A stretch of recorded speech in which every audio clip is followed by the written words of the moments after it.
हमने Islamabad high court से रजू किया था। बेसिकली चीफ साहब ने ऑर्डर किया था कि ट्रायल जो है वो जेल के अंदर जो किया जा रहा है, सिक्योरिटी रीज़न जो है वो एक जो बहाना बनाया गया था, यानी कि वो बहाना जो है जेन्युइन है।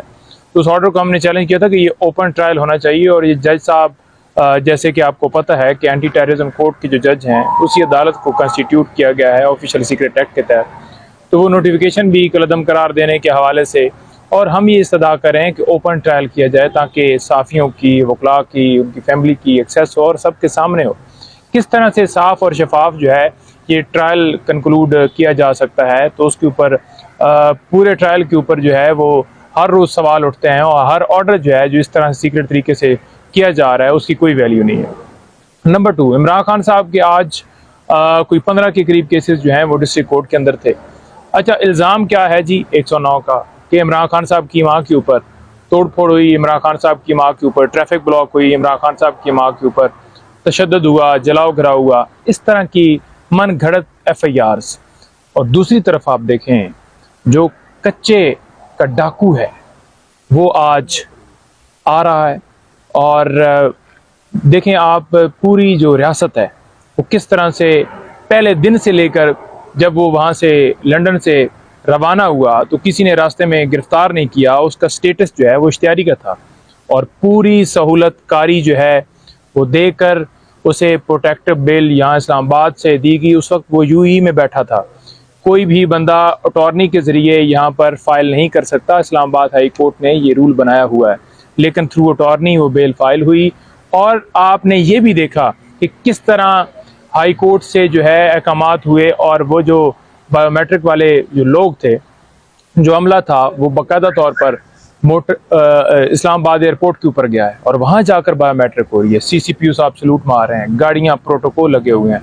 और मेरे भाई उसका स्टेटस जो है वो इस वक्त जो है वो सज़ा याफ्ता मुजरिम है। उसका स्टेटस कैसे चेंज हो गया? एक बंदा 4 हफ्ते की छुट्टी लेकर अदालत से मेडिकल के ऊपर बाहर जाता है और बाहर जाकर वो जो है वापस नहीं आता। जो कौम के साथ वो एक जो है वो क्या कहते हैं वादा करके गया है और उस वादे को तकमील नहीं कर रहा और कौम के साथ धोखा करके वो वहाँ पर रह रहा है और वापस नहीं आया और उसके बाद वो इश्तियारी हो गया है।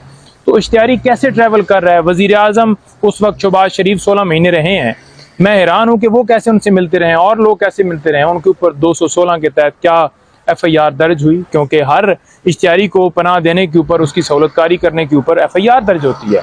आपने नहीं देखा, कोई FIR दर्ज नहीं हुई, बल्कि उन्हें बाकायदा तौर पर प्रोटोकॉल दिया गया। मरी में जनाब एक्स प्राइम मिनिस्टर का प्रोटोकॉल दिया जा रहा है। मेरे भाई इमरान खान के ऊपर सिर्फ मुकदमात दर्ज थे और इमरान खान को सज़ा नहीं हुई थी। उसके बावजूद इमरान खान साहब अपनी सिक्योरिटी लेकर इस्लामाबाद हर रोज़ पेश होते थे। एक दिन में 10-10 अदालतों में पेश होते थे, 20-20, 25-25, 30-30 मुकदमात में पेश होते थे। और मुकदमात क्या थे जी? 109 का रोल है। और दूसरी तरफ आज हमने देखा कि पंजाब हुकूमत ने उनकी सज़ा जो है वो ही ख़त्म कर दी है। बात यह है कि ये था NRO 2 जो इमरान खान कहता था कि लंदन प्लान है कि इमरान खान को साइड पर किया जाएगा, PTI को बिल्कुल क्रैश किया जाएगा और उसके बाद इसे लाया जाएगा। ये मुल्क में आते हैं सिर्फ पैसा बनाने के लिए। आप लोग समझें, आप लोग समझ चुके हैं। आप लोगों को मज़ीद जो है इसके ऊपर आवाज़ उठानी चाहिए कि ये लोग सिर्फ इनका मकसद है आना, पैसे बनाना, जदादे बनाना, अकाउंट बनाना, फिर बाहर चले जाना और फिर बाहर जाकर फिर वो टाइम पूरा प्रोसेस मुकम्मल करके फिर पाकिस्तान आना, फिर यही प्रोसेस करना।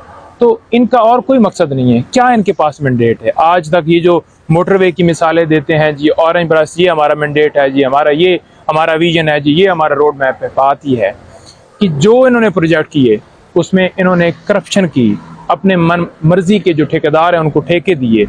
कभी मकसूद चपरासी के अकाउंट में पैसे जा रहे हैं, कभी किसी के अकाउंट में पैसे जा रहे हैं। तो मुख्तलिफ तरीक़ों से इन्होंने पैसा कमाया जो कि आवाम को पता चल गया है, इनका असली चेहरा पता चल गया है। और ये जो कहते हैं कि हमने ये किया, क्या उन्होंने अपनी जेब से किया? आवाम के टैक्स का पैसा जो है उससे जो है वो रोड या वो चीज़ें बनाई जाती हैं और उसमें भी इन्होंने आधे से ज़्यादा जो है करप्शन करके रिश्वत कमाई है। तो बाकायदा तौर पर ये लोगों को बेवकूफ़ समझते हैं। आज ये बात करते हैं ख़वातीन के ऊपर कि वो नाच गाना करती हैं, इनको शर्म नहीं आती? इनकी बहनें माएँ नहीं हैं क्या? ये जो है मुल्क के जो ठेकेदार बनते हैं कि मैं वज़ीर आज़म बनूँगा या 3 दफ़ा वज़ीर आज़म रहे हैं, क्या किसी जमात के सरबराह से आपने इस तरह के अल्फाज देखे हैं?